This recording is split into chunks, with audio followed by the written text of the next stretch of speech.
Cadeau des fêtes, on n'est pas encore rendu là.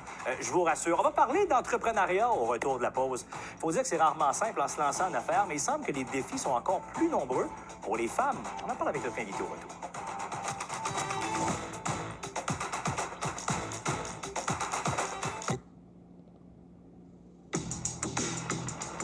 Loin de la ville. Hors des sentiers battus. Là où personne ne nous attend. Le Mazda CX-50. En quête d'aventure.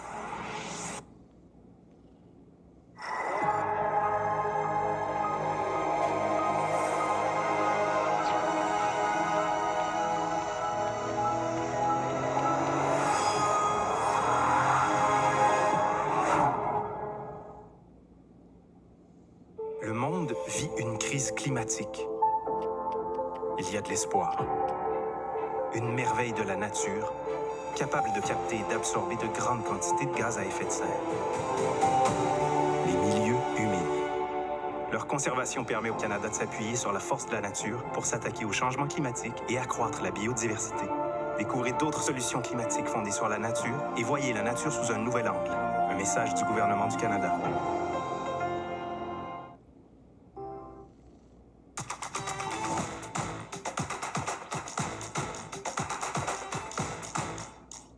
Se lancer en affaires, c'est pas une mince affaire. Peu importe qui on est, il y aura de nombreux défis à surmonter. Mais malheureusement, même si on est en 2023, il semble qu'il y a encore plus d'embûches quand on est une femme. L'École des entrepreneurs du Québec, en collaboration avec le gouvernement fédéral, doit faire une annonce la semaine prochaine d'un programme d'aide pour accompagner celles qui souhaitent se lancer en affaires. Pour en discuter aujourd'hui, on reçoit Annie Demers, propriétaire de Croque Lupin. Madame Demers, bonsoir. Bonsoir. C'est quoi, à vos yeux, qu'il faut faire là, pour stimuler l'entrepreneuriat au féminin? Bien, c'est sûr que d'avoir des programmes comme offre l'École des entrepreneurs du Québec, c'est déjà une bonne avancée.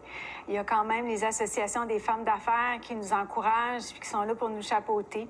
Il y a plein de choses que la société met en place pour davantage mettre en lumière les femmes d'affaires. Parce que c'est sûr que nous, il y a 40 ans, il y avait très peu de femmes en affaires et même de femmes sur le marché du travail. Donc, c'est quand même court dans le temps. Donc, ce qui fait que pour nous, lorsqu'on se lance en affaires, on n'a pas nécessairement de nombreux exemples au féminin qui nous permettent de pouvoir justement avoir des références pour être capable d'évoluer dans ce chemin de l'entrepreneuriat. Vous avez parlé de l'École d'entrepreneurs du Québec. C'est peut-être peu connu pour les gens qui nous écoutent. Qu'est-ce que ça vous a apporté concrètement? Ça nous apporte énormément, c'est-à-dire que c'est sûr que quand on se lance en affaires, il faut aller chercher de certaines compétences et ce programme-là nous permet de développer ces compétences-là puis de les développer à notre rythme. Et en parallèle à ça, le programme nous offre aussi des coachs, qui sont appareillés selon l'évolution de notre entreprise. Ils prennent vraiment le temps de faire un bon diagnostic de notre positionnement d'entreprise puis de nous offrir l'accompagnement approprié en conséquence. Donc, c'est ce qui fait que c'est tout à fait à point là, pour développer l'entreprise. Bon, vous avez lancé d'ailleurs Croque Lupin en 2020. Quand vous regardez votre parcours, quel a été le plus grand défi? C'est sûr que le plus grand défi, c'est souvent le financement. Donc, moi, j'ai dû faire un parcours flexipreneur. Donc, je suis toujours en emploi dans le cadre de développement de mon entreprise pour pouvoir avoir un apport financier et d'être capable de faire évoluer mon entreprise. C'est sûr que les startups, c'est difficile parce qu'on n'a pas rien, on n'a pas d'actifs, on n'a pas de vente, on n'a rien pour faire valoir notre crédibilité. Donc, on doit, bien entendu, s'autofinancer. Mais néanmoins, il y a beaucoup de programmes de subvention, de petit en petit qui nous permet de graviter tranquillement chacun des échelons puis de prendre une vitesse de croissance. Vous avez parlé de vous faire reconnaître. Est-ce qu'il y a encore des préjugés envers les femmes? Quand vous présentez votre projet, quand vous allez chercher du financement, est-ce que vous le sentez encore, ça? C'est délicat, un peu comme sujet, ouais. Parce que ce qui arrive, c'est que la société veut faire place aux femmes. Donc, de plus en plus, on indique dans les formulaires les différences qui apparaissent, que ce soit immigration autochtone, personnes vivant avec un handicap ou encore les femmes. Parce qu'à quelque part, on veut prioriser ces gens-là. Mais un autre côté, c'est que ça nous envoie un reflet que, c'est peut-être encore marginal. Donc, nous aussi, tu sais, c'est comme, est-ce que c'est marginalisé ou ça l'est pas? Est-ce que je dois me sentir un préjugé moi-même lorsque j'avance.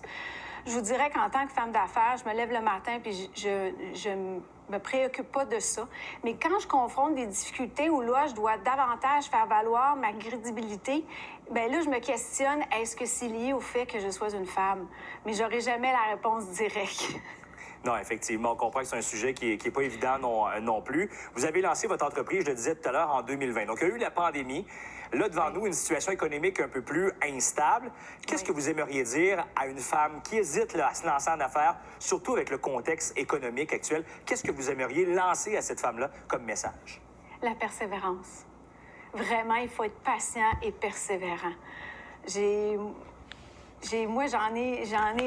beaucoup récidivisé sur plusieurs contacts pour être capable de justement arriver à cette crédibilité-là, puis d'avoir la patience puis la persévérance de se lancer malgré le... Moi, comme vous dites, j'ai lancé mon entreprise en pleine pandémie. Puis là, aujourd'hui, je fais le lancement de mes produits, puis je suis en croissance dans le marché.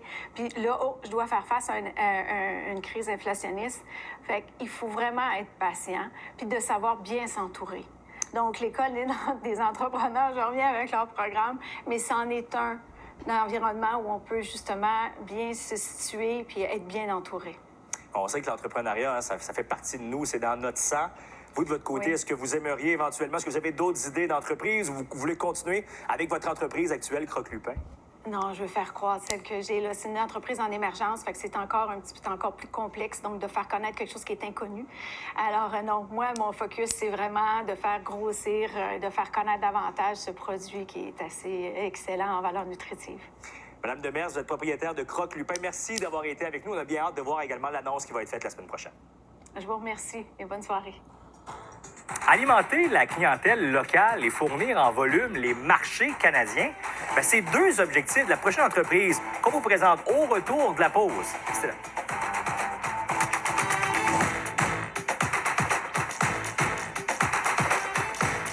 onmarche.com